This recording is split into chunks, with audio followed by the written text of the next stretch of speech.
جب معراج پر تشریف لے گئے تو پاک پیغمبر کی بارگاہ میں ایک فرشتہ حاضر ہوا، عرض کرنے لگا یا رسول اللہ، میں پروردگار کا وہ فرشتہ ہوں جس نے 20,000 سال اللہ کی عبادت کی ہے۔ یا رسول اللہ، اس 20,000 سال کی عبادت کا ثواب میں آپ کی امت کو ہدیہ کرنا چاہتا ہوں۔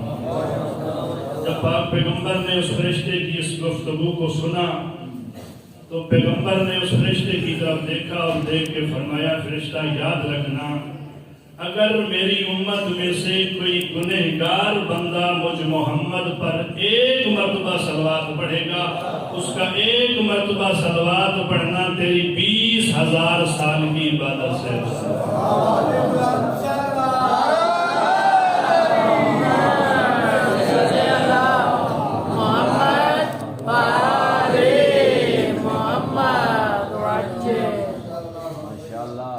پیغمبر فرماتے ہیں ورجا بھی السماء، جب مجھے آسمانوں پہ لے جایا گیا، رائے تو یمین عرش مکتوباً، میں نے عرش کی ایک جانب جملہ لکھا ہوا دیکھا، ان الحسین مصباح الہدی والسفینۃ النجات، کہ بے شک امام حسین ہدایت کے چراغ ہیں اور کشتی نجات ہیں، اور امام حسین وہ ہدایت کے چراغ ہیں جو کبھی بجھنے والے نہیں ہیں، اور وہ نجات کی کشتی ہے جو کبھی رکنے والی نہیں ہے۔ پاک پیغمبر نے 1400 سال پہلے اپنے اصحاب کو مخاطب کر کے فرمایا تھا، یاد رکھنا میرا بیٹا حسین ہدایت کا چراغ ہے اور کشتی نجات ہے۔ پیغمبر نے یہ نہیں فرمایا کہ میرا بیٹا فقط مدینے والوں کے لیے ہدایت کا چراغ ہے، یہ نہیں فرمایا کہ میرا بیٹا شام والوں کے لیے ہدایت کا چراغ ہے، بلکہ پیغمبر نے اس فرمان کو مطلق بیان کر کے پوری دنیا کو سمجھا دیا کہ دنیا والوں یاد رکھنا، قیامت کے سورج طلوع ہونے تک تمہیں جس زمانے میں بھی ہدایت کی ضرورت ہو تم حسین کے دروازے پہ آ جانا، اللہ حسین کے صدقے میں تمہیں دنیا میں ہدایت عطا کرے گا، آخرت میں نجات عطا کرے گا۔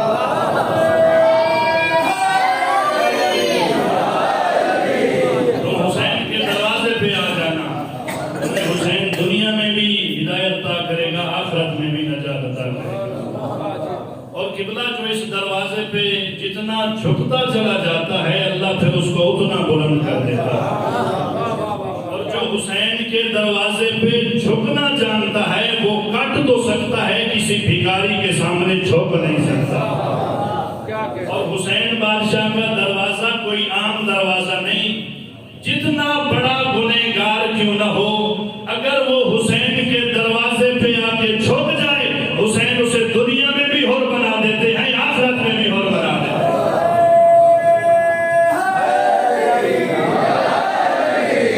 دنیا میں بھی حر بنا دیتے ہیں، اور حسین کا دروازہ کوئی عام دروازہ نہیں۔ پاک پیغمبر نے فرمایا تھا ان الحسین باب من ابواب الجنہ، حسین جنت کے دروازوں میں سے ایک دروازہ ہے۔ اگر تم دنیا میں رہ کے ہدایت چاہتے ہو پھر بھی حسین کے دروازے پہ آؤ، اگر آخرت میں نجات چاہتے ہو پھر بھی حسین کے دروازے پہ آؤ۔ اور تاریخ کربلا یہ گواہ ہے، تاریخ کربلا ہمیں بتلا رہی ہے کہ ہزاروں نے چاہا کہ ان 72 کو امام حسین کے دروازے سے ہٹایا جائے، لیکن ان 72 نے جھوک کے دکھایا دنیا کو، ہمارے سر تو کٹ سکتے ہیں، حسین کے دروازے سے جدا نہیں ہو سکتے۔ اور وہ کربلا والے کوئی عام افراد تو نہیں تھے۔ مولا عباس نے عاشور کی رات ایک خطبہ دیا تھا، اس میں کربلا والوں کا تعارف کرواتے ہوئے فرمایا تھا لَقَدْ اخْتَارَكُمُ اللَّهُ فِي ذَرِ الْأَوَّلِ لِلنُّصْرَةِ وَلِيِّهِ، تمہارا کوئی عام مقام نہیں، اللہ نے تمہیں عالم ذر میں حسین کی مدد کے لیے چن لیا ہے۔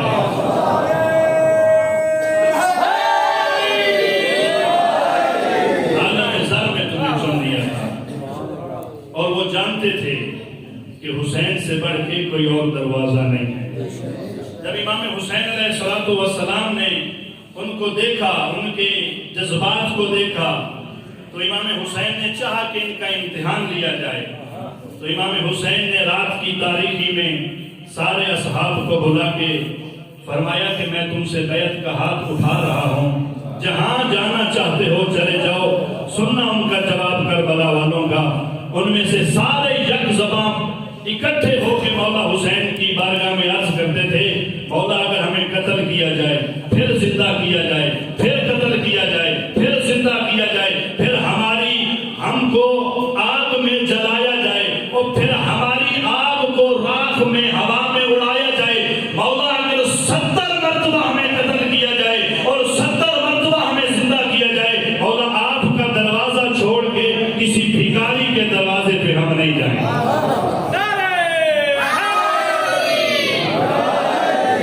وہ جانتے تھے کہ امام حسین سے بڑھ کے کوئی اور دروازہ نہیں ہے ہدایت کا۔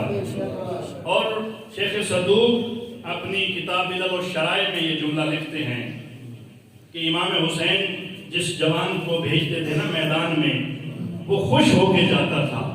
وہ علت لکھتے ہیں اس لیے کہ امام حسین نے جب اپنے اصحاب کو آزما لیا تو پھر ایک ایک کو کر کے بلانا شروع کیا اور بلا کے کہا، وہ دیکھو تیرا جنت میں مقام،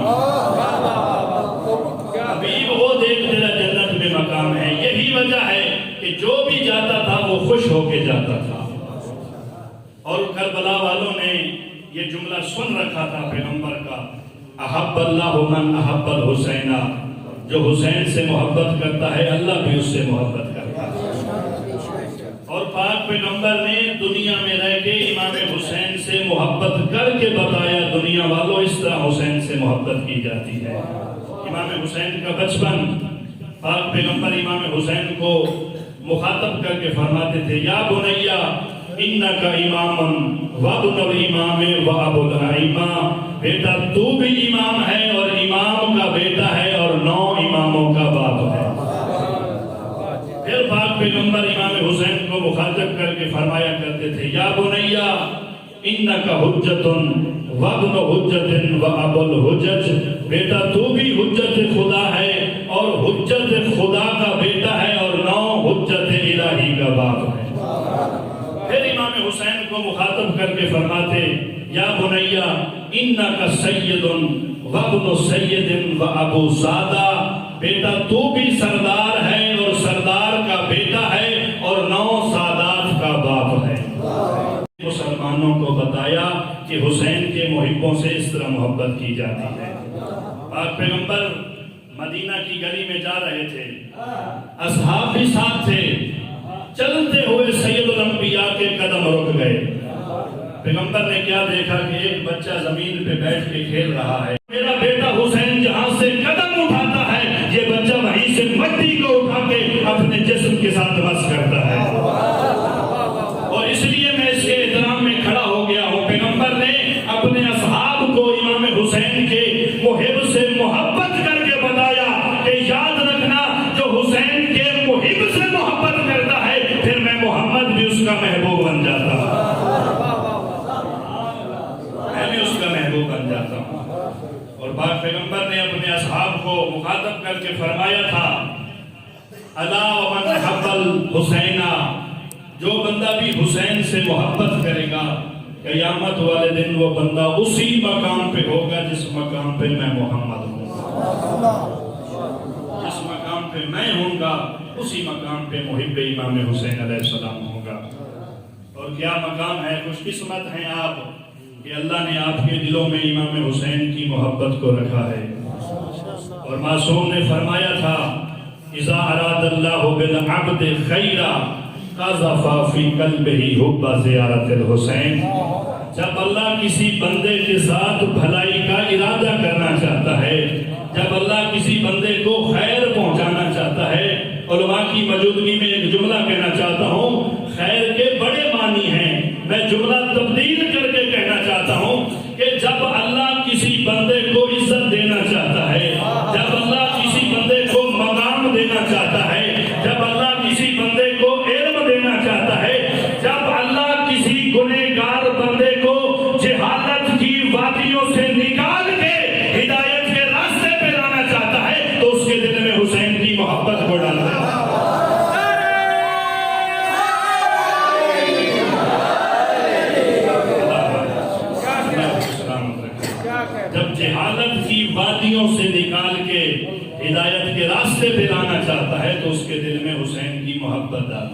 اور دوسرے مقام پہ پھر فرمایا اذا اراد اللہ بالعبد خیرا قذف فی قلبہ حب زیارت الحسین، جب اللہ کسی بندے کے ساتھ بھلائی کرنا چاہتا ہے، جب خیر پہنچانا چاہتا ہے تو اس کے دل میں حسین کی زیارت کی محبت ڈال دیتا ہے۔ آپ ہیں زیر امام حسین جنہیں اللہ نے یہ شرف عطا کیا ہے کہ زیارت امام حسین نصیب فرمائی ہے۔ بڑا مقام ہے زیر امام حسین علیہ السلام کا۔ کسی نے صادق آل محمد سے یاد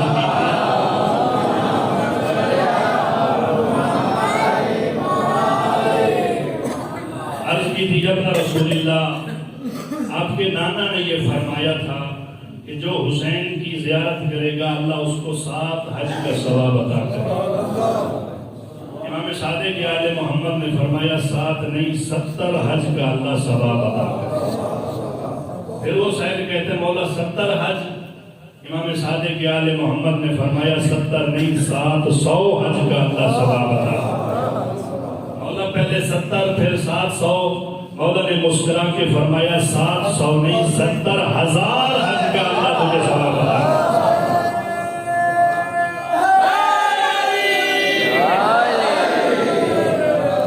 اس حسین نے سوال کیا یبن رسول اللہ یہ اختلاف کیوں ہے؟ پہلے 7 پھر 70 پھر 700 پھر 70,000۔ صادق آل محمد نے فرمایا کہ زیر امام حسین کی جتنی معرفت بلند ہوتی چلی جائے گی اللہ اتنا ثواب بڑھاتا چلا جائے گا۔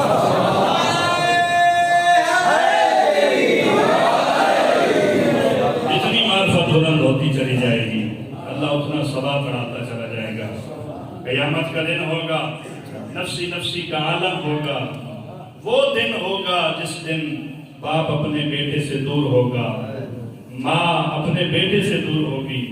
اس نفسی کے عالم میں آواز پروردگار آئے گی این زبار و قبر الحسین، کہاں ہے زیر امام حسین؟ فیقوم اناس کثیر، بہت بڑی تعداد میدان معاشر میں کھڑی ہو جائے گی۔ فیقال لہم، منادی انہیں ندا دے کے کہے گا خذوا بید من احببتم وانطلقوا به الی الجنہ، اے زیر امام حسین اللہ تمہیں آج یہ حق دیتا ہے کہ دنیا میں تم جن سے محبت کیا کرتے تھے نا، آج ان کا ہاتھ پکڑو اور اپنے ساتھ جنت میں لے جاؤ۔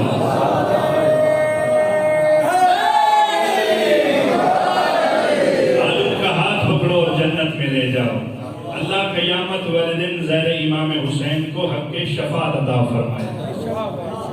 اور کسی عالم دین سے یہ میں جملے سنے تھے کہ قیامت والے دن 1000 شفاعت کا باب ہوگا، دروازے ہوں گے 1000 باب، 999 دروازے امام حسین کے ہوں گے اور 1 دروازہ تمام انبیاء کا ہوگا۔ یہ اللہ نے امام حسین علیہ السلام کو عظمت اور شرف عطا کیا ہے۔ ایک اور ہستی بھی زیر امام حسین کی شفاعت کرے گی۔ قیامت کا دن ہوگا، آواز پروردگار آئے گی یا اہل معشر غضوا ابصارکم ونکسوا رؤوسکم حتی تجوز فاطمہ بنت محمد۔ آواز پروردگار آئے گی اے اہل معشر اپنی نگاہوں کو جھکا لو، آج محمد کی بیٹی معشر میں آ رہی ہے۔ اور سیدہ کی حالت کیا ہوگی؟ ایک ہاتھ میں حسین کا خون آلود کرتا، دوسرے ہاتھ میں عباس کے کٹے ہوئے بازو ہوں گے۔ پاک پیغمبر علی مولا سے کہیں گے یا علی سیدہ سے پوچھو کہ آج حسین کے زیروں کی شفاعت کے لیے کیا ہے؟ تو سیدہ میدان معاشر میں عباس کے بازو بلند کرے گی، رو کے کہے گی کہ میں عباس کے بازو لائی ہوں اپنے محبوں کی شفاعت کے لیے۔ اجرکم اللہ۔ آل محمد کے گھرانے میں 2 ہستیوں کا بڑا احترام کیا جاتا تھا، ایک علی کی بیٹی زینب کا، دوسرا مولا عباس کا۔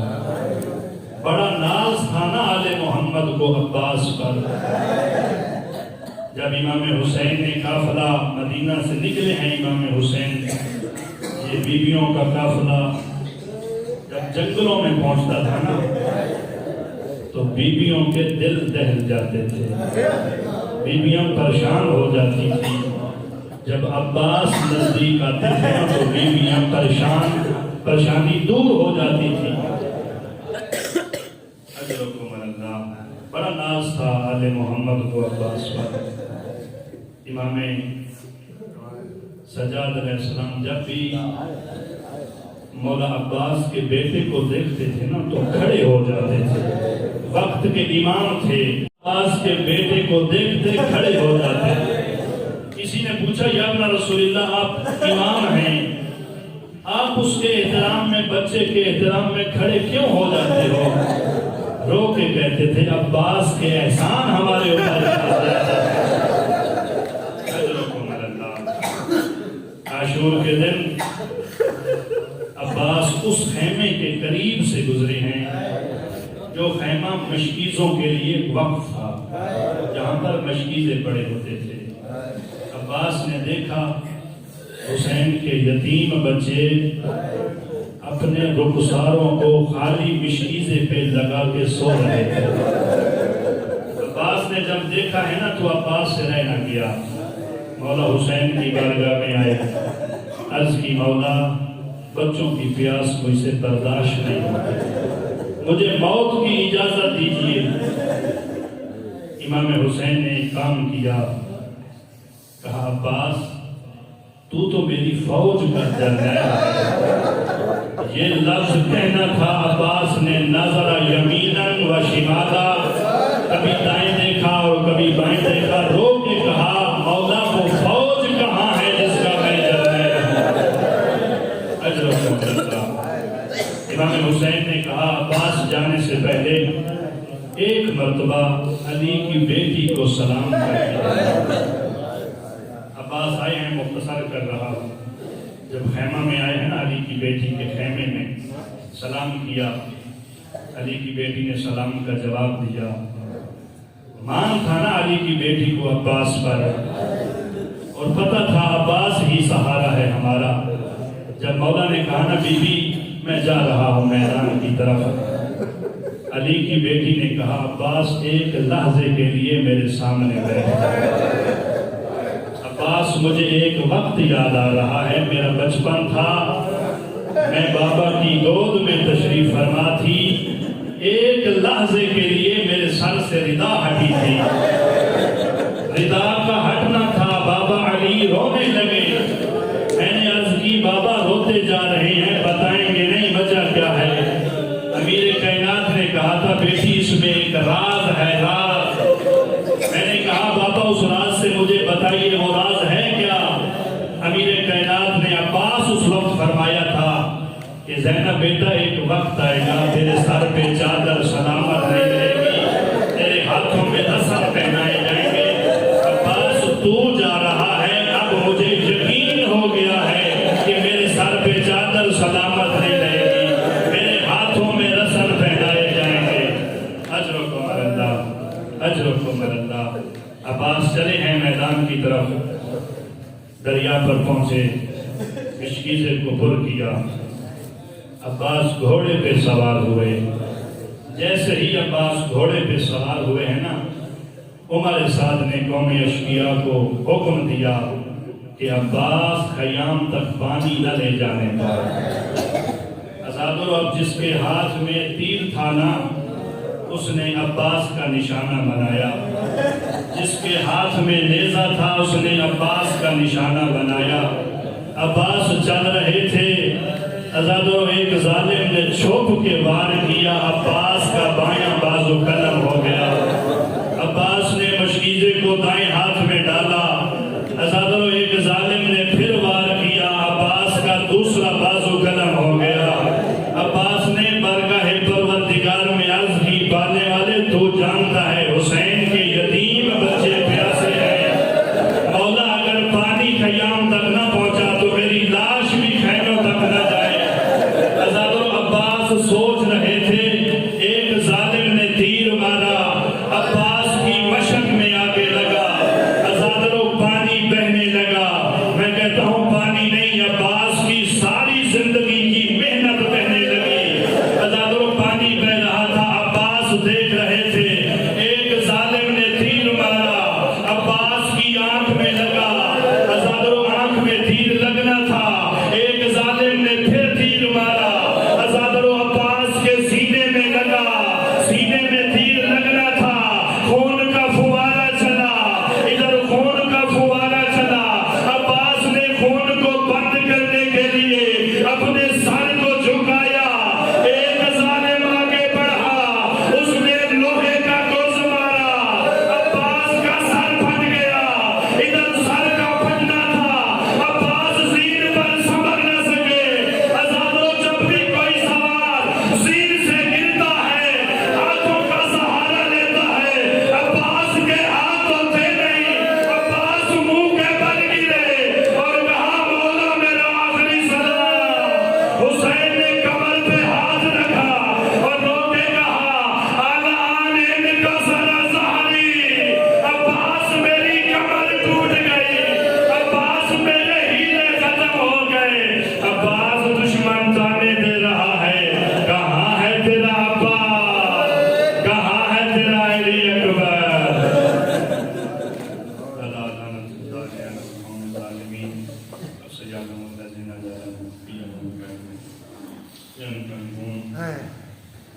بانیان کے مرحوموں کی بلندی درجات کے لیے ایک مرتبہ حمد و صورت احساس۔